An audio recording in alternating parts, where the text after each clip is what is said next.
Broads Media.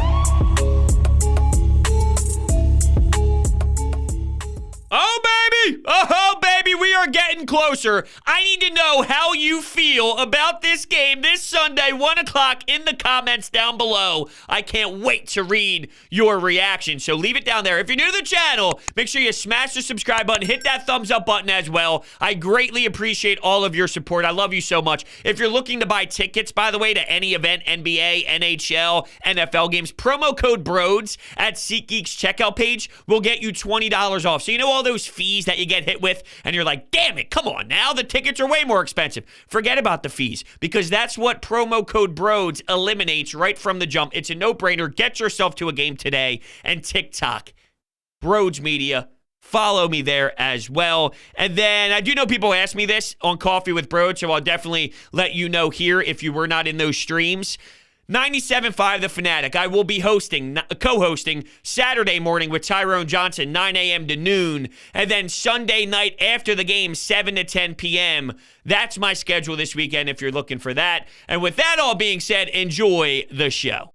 What is going on, everyone? Welcome on into Sports Talk with Broads. I'm disappointed in myself because normally how this works is Monday you feel a certain way about an Eagles game, and then by Thursday, Friday, you talk yourself into believing that they can come out victorious. Let me preface this by saying it's not impossible for the Eagles to win this game, and I do believe that they'll stay competitive, they'll be involved, and in the second half, we won't be disappointed in the effort. You'll be right there, right? I do believe that that's possible, and I believe that will be the case. But I don't feel as powerful as maybe I would have guessed if I was discussing this towards myself on Monday, right? Hey, Broads, what do you think you'll feel like on Friday? Well, I'll probably believe it's going to be Eagles money line. There's value in that. They're an underdog by over a touchdown. Forget the points. Outright on the road. Let's go. But as we started to dial into the X's and the O's and the strategy and how exactly this is possibly going to play out, I'm nervous. And I won't lie. I won't just put on the Eagles crew neck and pretend that some of this isn't lined up negatively for the Philadelphia Eagles, because it is. And it starts with, yes, Tom Brady. And before you say, well, no shit, Broads, or that's obvious as obvious can get, when I apply Jonathan Gannon towards the Tom Brady effect, I don't feel very comfortable inside, because if you blitz Tom Brady, you will probably get exposed. And I will use all of the information from Tom Brady's history and apply that to that concept. So blitzing is scary. Well, what's the alternative?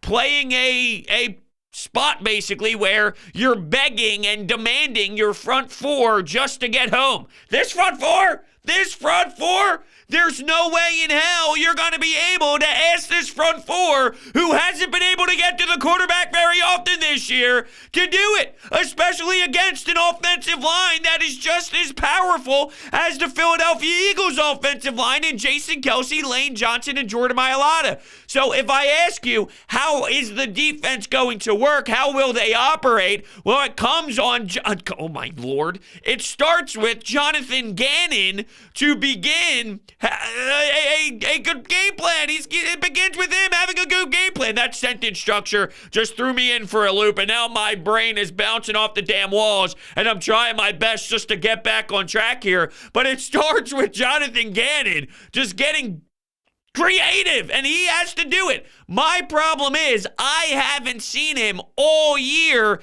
do it against a quarterback that's not Mike Glennon, Daniel Jones, and the list goes on with some of these disgusting quarterbacks. And ironically enough, the game they lost to the New York Giants was Daniel Jones. Jalen Hurts had some tough interceptions. We already went through that. That's in the past. That's history. I'm nervous, though, thinking about this defense and the way that they're going to make Tom Brady uncomfortable.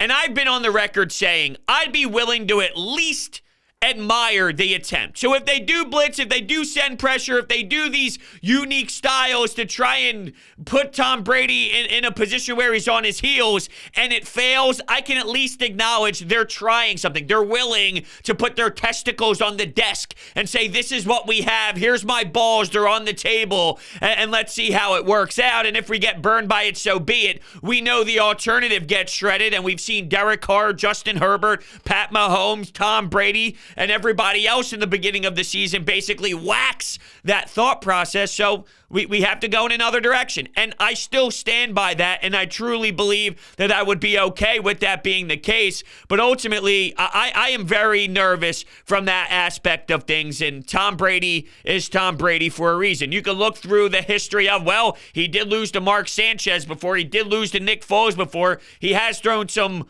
interceptions in playoff games, multiple interceptions in some playoff games. And yes, while the Eagles have been able to turn the ball over in some games over the backstretch hasn't been against very good football teams, and I can't pretend that that's not a part of the equation, because it is. It's uncontrollable. They can't control who's there, and the fact that they won those games and put themselves in that position, I will give them credit for. And look, I don't want to sit here and just bash the Eagles, but I do think it's very fair to criticize that angle and that aspect of this game. And defensively, with Darius Slay and Mike Evans, okay, what about Rob Gronkowski? And you could bring up that they're banged up and they're depleted at the wide receiver position. Who's going to stop Rob Gronkowski? Maybe though, just maybe though, and we touched on this earlier in the week where I was more optimistic, if Gronk has a day where he gets X amount of receptions for 98 yards, let's say, and Mike Evans is in that 4 receptions, 40 yards category where you limit him and one guy goes off, is one guy going to beat you in the passing game? The answer might be no. If the offense is capable of running the football, which is a tough task against what the Tampa Bay Buccaneers can provide, and oh, by the way, Todd Bowles is a very experienced defensive coordinator, I am still giving the Eagles a chance. I just want to make sure that I continue to stress that throughout, because I think it's very easy to listen to my tone and just say, you're giving them zero chance. No, I'm not giving them zero, but they are an over a touchdown underdog for a reason. Not impossible, not the biggest extreme in the history of the world ever, but it's going to be hard, and it's going to be a tough task. And we know the weather is apparently not going to be cooperating, and that might make it even tougher for some of these teams to do what they want to do. And we talk about the passing game all the time for Jalen Hurts. That's just more adversity hitting for someone whose strongest attribute isn't necessarily standing in the pocket and looking through the entire progressions. Even though it's clear and evident that it's been stronger and it's been better, it's not exactly his strongest skill set. So it can definitely play a role, no doubt. If I just look at the coaching staff in general, right? Todd Bowles, Leftwich, and Bruce Arians. Jonathan Gannon, Shane Steichen, Nick Sirianni. It makes a lot of sense when you look at that and say, well, one very experienced side, the other not so much. Once again, won't rule out that, look, Nick Sirianni has made progressions throughout what he provides to a football team as well. And I think he can be creative. And as long as that run game works, it's just, let's be realistic. There's a defensive front and some players on the other side that are ridiculously talented. And don't be surprised if they shut the door down a few times. Todd Bowles isn't stupid. If we're playing the Philadelphia Eagles, we know their run game is very important to their identity. Let's stop that and force them to beat you in other ways. Now, it's very difficult to stop them. The Saints probably had the same mindset, and this offensive line can mow you down and really win in the trenches consistently, so good luck. At the same time, though, their defensive front can win. Their defensive front can give you some power, too, and give you the taste of your own medicine. So I'm fascinated knowing how good, I was going to say great, so good, whatever that is, there's just vomit spewing out of my mouth. So if you've made it this far, the first 9 minutes or so into the show, thank you, because who the hell knows what the hell I'm saying anymore. If you think about Todd Bowles and what he provides and the uniqueness, the creativity, sending pressure, making Jalen Hurts feel a certain way, what's Nick Sirianni's counterpunch going to be? And I'm not necessarily going to crush Nick Sirianni if he doesn't have the answers. One guy has been in that position for many, many, many, many, many years, and the other is very new and very raw to this and going on the road for the first time in his career as a head coach to put together an entire game plan and try and outclass people who've been involved for a long period of time. So the expectations for me isn't to blow me away with eliteness. We'll see what ends up happening, but it makes a lot of sense if they don't have those answers, and we'll see. Can the Eagles run the football down the throat of the Tampa Bay Buccaneers?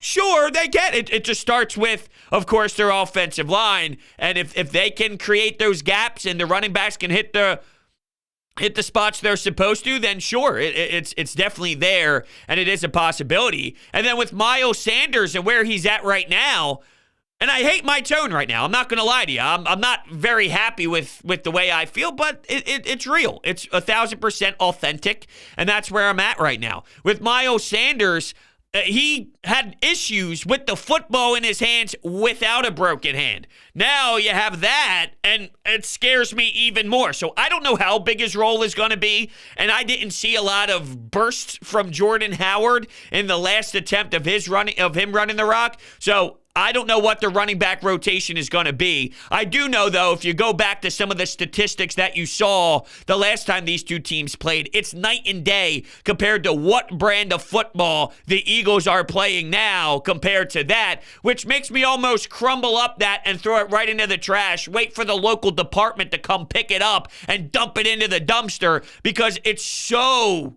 different. It's so much into a different direction that there really isn't a correlation between that Eagles and this Eagles when you just think about the confidence, the swagger, and the approach as a whole. And I like Jalen Hurts in the way that he's kind of mentally checked in. Not that I'm surprised. He ain't going to be afraid of the mental side of things, locked in, ready to rock. He's had some good games. He's had some poor games. You do have the ability to utilize his legs, though. Talking about, hey, Tampa Bay, they can stop the run. They can force you to play out of your comfort zone. Well, Jalen Hurts has the ability to take off and definitely do some damage on his own. So some designed runs and some option plays to give him the availability to carve you up and move the sticks and move the chains and point towards a first down. I can't wait to see what the time of possession is like. Will they have the execution level perfected to the point where Tom Brady is frustrated on the sideline, sitting there with his helmet, maybe looking at the iPad, waiting to get out there, chomping at the bits to get back on the field, but 4 minutes, 5 minutes, 6 minutes, it's turning off the clock, and here goes the Eagles as they kind of methodically move downfield. I can't wait to see, but when I look at the coaching staff, obviously, you tip your cap to the Bucs in terms of advantage. Quarterback, you tip your cap towards Tom Brady. Just all around, if I lay this out to you this way, and there's a lot more to the sport than just this, but I do think that it's important to note. Are the Eagles ready for this win yet? And my gut says no. Now, I love the fact that they're here, and I won't take anything away for them getting here. Are they ready for that signature win yet as this core? Devontae Smith, younger player, Jalen Hurts, Nick Sirianni, this young crew that we're building with for a long period of time, hopefully so. We thought Carson Wentz would be a long period of time, and more on him in just a moment. But are they ready for that?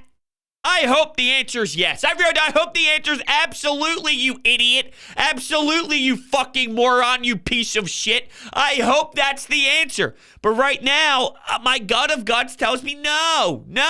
But we'll see. I'm going to be rooting for them like no other. I'm not trying to be a negative Nancy. I can't wait to sit there. And I actually feel, and I haven't had this the entire season, I'm going to have that adrenaline rush. I might have those pacing moments in front of my TV. Now, the expectations aren't very high, so maybe I'm wrong. But if it's the third quarter, one possession game, Eagles get the football, and they're moving downfield, and they're putting together a beautiful drive, and you could just smell something's cooking here, and let's say they could take the lead with the touchdown, and they get that touchdown, and you're kicking back off to Tom Brady. Yeah, I'd imagine that I'm on the edge of my seat and maybe my hands go on the top of my knees and I do a whoo, couple deep breaths, a whoo, all right, what do we got here, fellas? So I won't roll that out.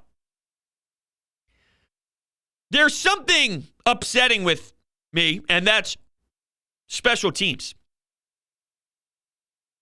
Sipos, Sipos, Sipos, Sipos, Sipos, Sipos, Sipos.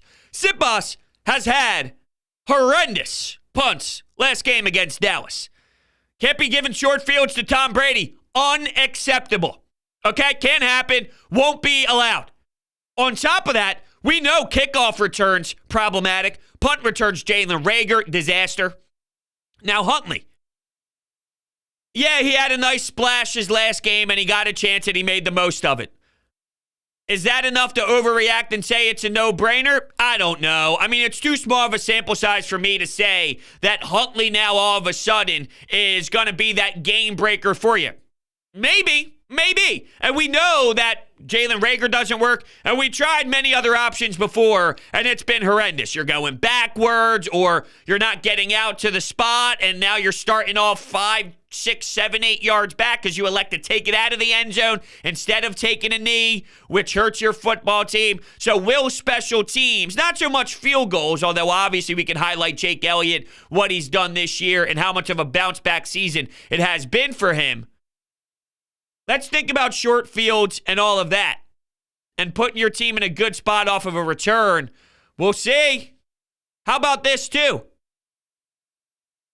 You might have to be more aggressive. And this ties together with short fields. 4th and 6, 4th and 4, 4th and 7, 4th and 5, you name it. A 4th and medium, a 4th and not long, but a 4th and 5, right?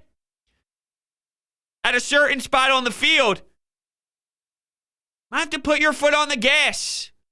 Let's go. Let's see what we can do. Because giving it back to Tom Brady right now, we got to punch him in the jaw. We got to counter. You can't play soft. You got to be aggressive. And if you play this game aggressive, you leave everything out there on the table, then I can just say, I'm proud of this team. I'm proud of their effort. They're supposed to lose. They lost to a better team.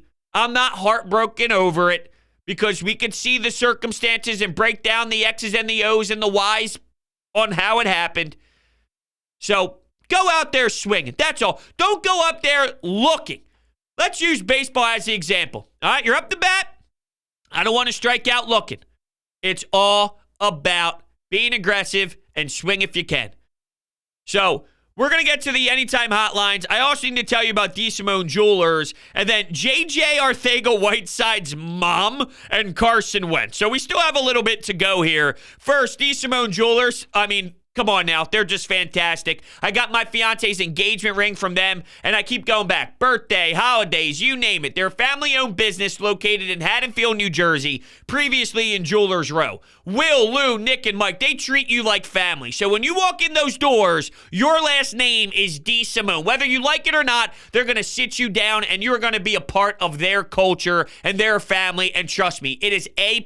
It's right on the money. Their passion that they have for their people they work with and their product, it's unmatched. It's how we feel about Philadelphia sports, and the blood, sweat, and tears that we pour into our emotions is exactly how they feel when they are teaching you and educating you exactly about their diamonds, the difference in clarity. They bring out all these tools so you feel a connection with what you are purchasing for your significant other. They work with you to get the best design at the most reasonable price you will find in the market. Custom jewelry design, repairs, appraisals, watch repairs, diamond setting, so much more. DeSimoneJewelers.com is their website, and if you tell them that Brode sent you, they will hook you up like you never seen before. So tell them that Brode sent you. DeSimone Jewelers.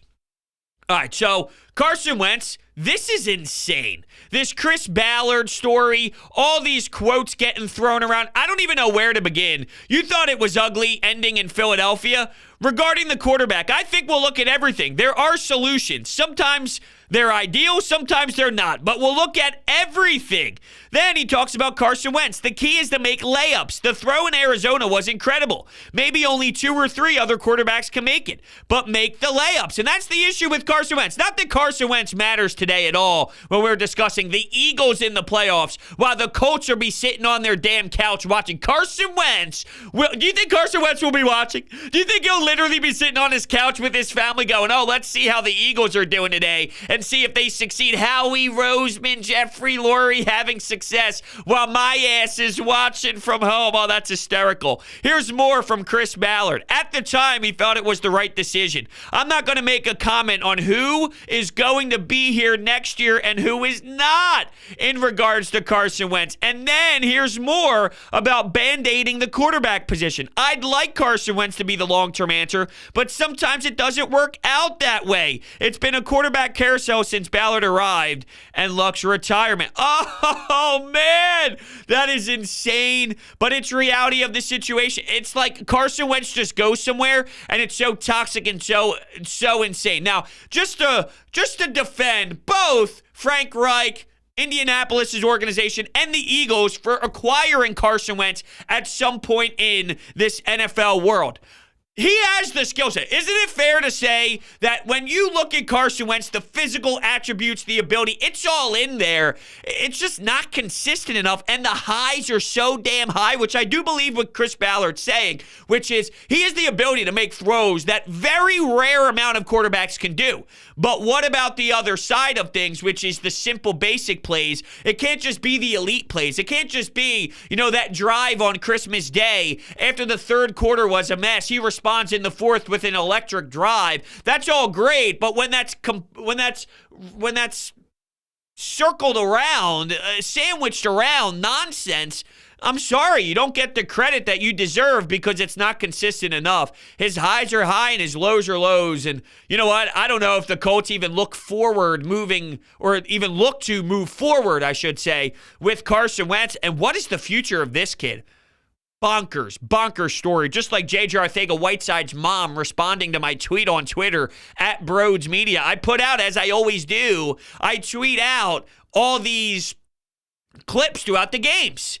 And I said classic J.J. Arcega-Whiteside. And we showed the replay over and over again of the ball going through his hands. And she responds with tweeting a picture. Now, there's half of me that thinks this is somebody who created a Twitter account in January, which it does say January 2022, they started it. 0 followers, 0 following. So could it be someone pretending to be J.J. Arcega-Whiteside's mom just to make J.J. Arcega-Whiteside even look more like a softie and more like a bum? I wouldn't rule that out.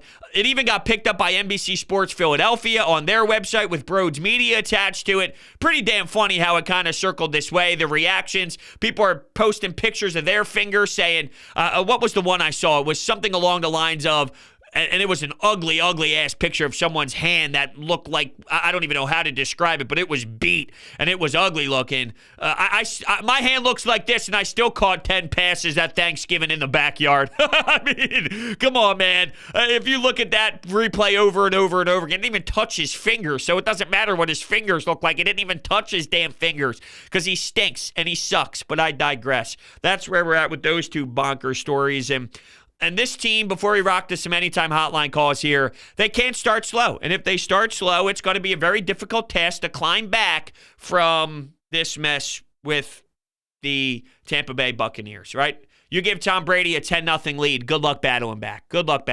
So that's kind of where I'm at. These calls were coming through the week. So they were coming in through the Anytime Hotline throughout the week.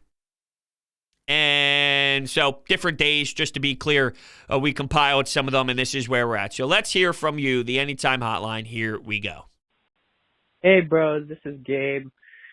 Just found out that we're going to be playing Tampa Bay in the playoffs. I don't think we're going to win the game, but if we do, I think it'll be by running the ball, keeping Brady off the field, and Jonathan Gannon will definitely have to coach his best game out of any game in his career so far. So, hey, at least we get another week of football, even if we lose, and go Birds.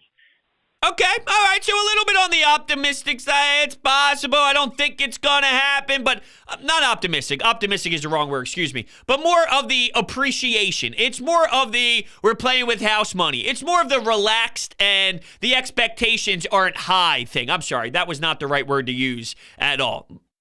So, and I get that. I think that that's fair. I think that that's reasonable. And I think that that's maybe a common thought. Although throughout the days, I have heard people starting to feel a bit more aggressive towards winning this game outright. And I just want to make sure that we are being consistent here.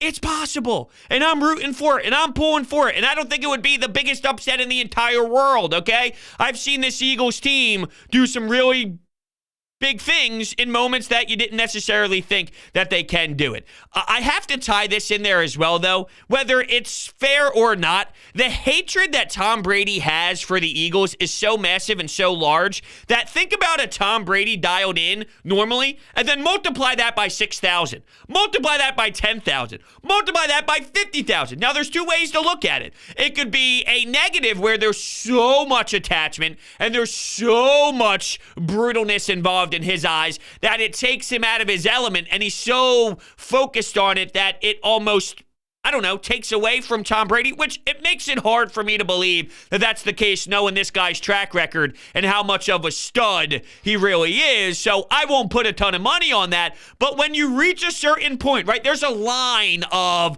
fuck you. And then if you go overboard with that line of fuck you, it could take away from what makes you so special and what makes you so strong. Is it possible that that happens with Brady? So that's one angle. And then the other is good luck, okay? Because if this was any other team, if this was the San Francisco 49ers, maybe because the juice isn't flowing as much towards them, that you could get away if you're the 49ers with maybe exposing Tom Brady a little bit more, which is definitely capable of doing. The percentage isn't very high, but capable of doing. The focus is so elite that good luck. He's going to be dialed in and maybe not miss a throw all night type of Tom Brady. So what will that hatred really do for the GOAT himself? And I'm looking forward to seeing how he responds. Take away how I feel about the Eagles and how much I want them to win. Tom Brady's going to do what Tom Brady does. And if he somehow goes out there and locks in 622 yards, almost a completion percentage of 9,000%, and just puts these obnoxious numbers out there, and my jaw just hits the floor in admiration, and I can't stop thinking about the unbelievable talent that I'm seeing, you know, there'll be a wow, the beauty of sports and the beauty of the GOAT doing GOAT things. There will be some level of appreciation in there. I don't want that to be the case, though. I want the Eagles to be running around Tampa Bay with a big-time victory under Nick Sirianni's belt for his first year for sure. So that's what I'm pulling for. But don't rule out Tom Brady's hatred taking him to a Tom Brady level that we have never seen before. And think about that statement. What's next? Yo, bros, what's good? It's officially time for playoff football. Look, man, if you ask me, the fact that this team made the playoffs in a quote-unquote rebuilding year with a first-year head coach and a first-year starting quarterback, that's an accomplishment in itself. So shout out to the entire Eagles organization. But if you ask me when it comes to the first-round matchup against Tampa Bay, my heart believes that wants the Eagles to go on a run, but my head thinks that this team is a one and done. Unless we can improve the slow starts, we cannot improve the slow start. We have to basically play a perfect game. We cannot have stupid penalties, and we cannot give Tampa Bay opportunities to run the ball. Now, Tampa Bay may be coming in a weak spot. They're missing a lot of key players, but we also have to face playoff Tom Brady, who is the greatest of all time. So if you ask me, man, I really don't know what's going to happen. And that's the beauty of it. We have no idea what's going to happen. We have no idea what really to expect. We feel a certain way about it, but truth be told, that's why sports is the best drama. That's why it's the best where you have no clue what the outcome is going to be. The Jacksonville Jaguars just beat the Indianapolis Colts in the last game of the season, and the Colts had to win the game to make the playoffs, and they fell flat on their damn face, okay? So let's just use that as the example. We've seen the New York Jets win football games. We've seen that dreadful Giants team who finally elected to fire Joe Judge. We've seen them win. And I tweeted this out. In what universe would we possibly see a Doug Peterson in New York and then Carson Wentz gets brought to New York as well after the situation that was? And I used the image of Jalen Hurts, Carson Wentz, and Doug Peterson all on the sidelines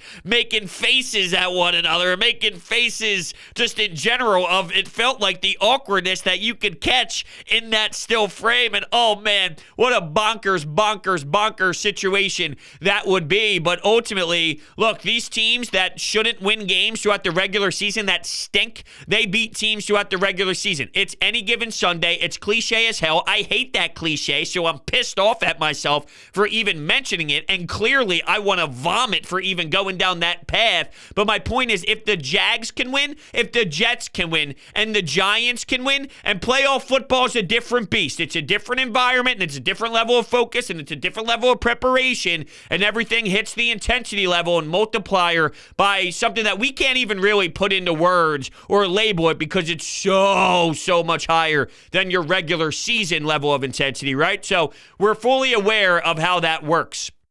But if those teams can win, a 9-8 football team can win on a Sunday as well. And if they're competitive, it only takes one or two plays to be the difference. A Devontae Smith home run, right? A Miles Sanders or a Boston Scott big-time run for 60, 70 yards. It only takes that one to flip the trajectory, and you never know when that's going to be, right? I mean, sometimes it could look one way and go the other. The college football national championship, there was the fumble recovered by Alabama, and it seemed like that was the momentum swing. No. Here comes Georgia with a big drive. It was that drive that dictated the flow of the rest of the game. Sometimes it's one drive, sometimes it's one play, sometimes it's two plays in a sequence.